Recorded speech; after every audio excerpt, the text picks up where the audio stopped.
Dit was een station en daar heb jij als Rotterdammer je huis van gemaakt.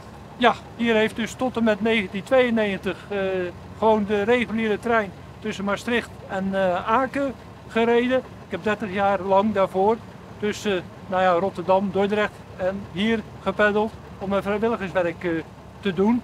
Dus ja, toen dit vrij kwam, was het gewoon een nachtje slapen en toen dachten we van nou, we pakken ons boeltje wel op.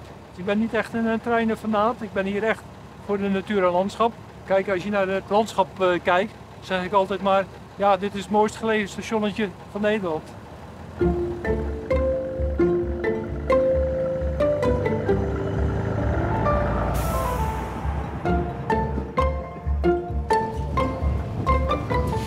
Ja, stop hier maar.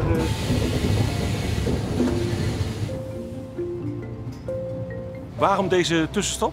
Nou, omdat ik jullie even de sleedoorn wilde laten zien, die op het ogenblik bloeit. Gewoon een hele belangrijke struik langs de baan. Omdat die nu zorgt voor voedsel voor de insecten. Maar ook gewoon heel belangrijk is voor de sleedoornpage. Dat is gewoon de vlinder. Dat is gewoon een hele mooie vlinder die hier in het gebied nog veel voorkomt. Ja, en wat betreft beheer is het inderdaad wel belangrijk dat we zorgen dat we oude sleedoorns hebben en nieuwe sleedoorns. Dus dit is bijvoorbeeld een stuk wat we, denk ik 3, 4 jaar geleden afgezet hebben, waardoor er nu nog gewoon jonge sleedoorns staan. Goed, ik wil hier even wat bijzonders laten zien.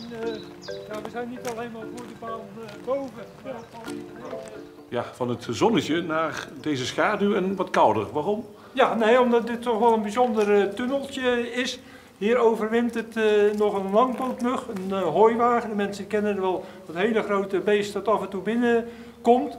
Het bijzondere is dat hij inderdaad in dit soort holtes overwintert. En dit is de plek in Nederland waar die nog overwintert. Plus onder een betonnen viaduct onder de A20 in Rotterdam. Moet je nog beheren hier dan? Of? Nee, maar het valt wel een beetje onder onze verantwoordelijkheid, dit soort tunneltjes. Met name ook gewoon boven, om regelmatig gewoon de struiken af te zetten. Want ja, de wortels van die struiken tasten natuurlijk wel, als we niet uitkijken, de fundering aan.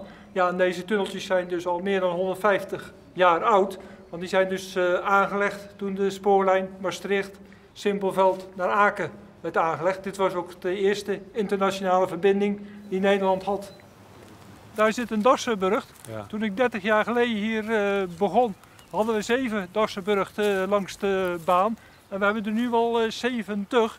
Dus ja, misschien moeten we toch eens met de provincie afdeling natuur in overleg wat we hiermee gaan doen. Ja, wat zou ermee kunnen gebeuren dan? Nou, het idee is ook samen met de Dassenwerkgroep Limburg om hem gewoon toch in te rasteren. Dan inderdaad door een klep zorgen dat hij eruit kan, maar dat hij daarna niet meer in kan.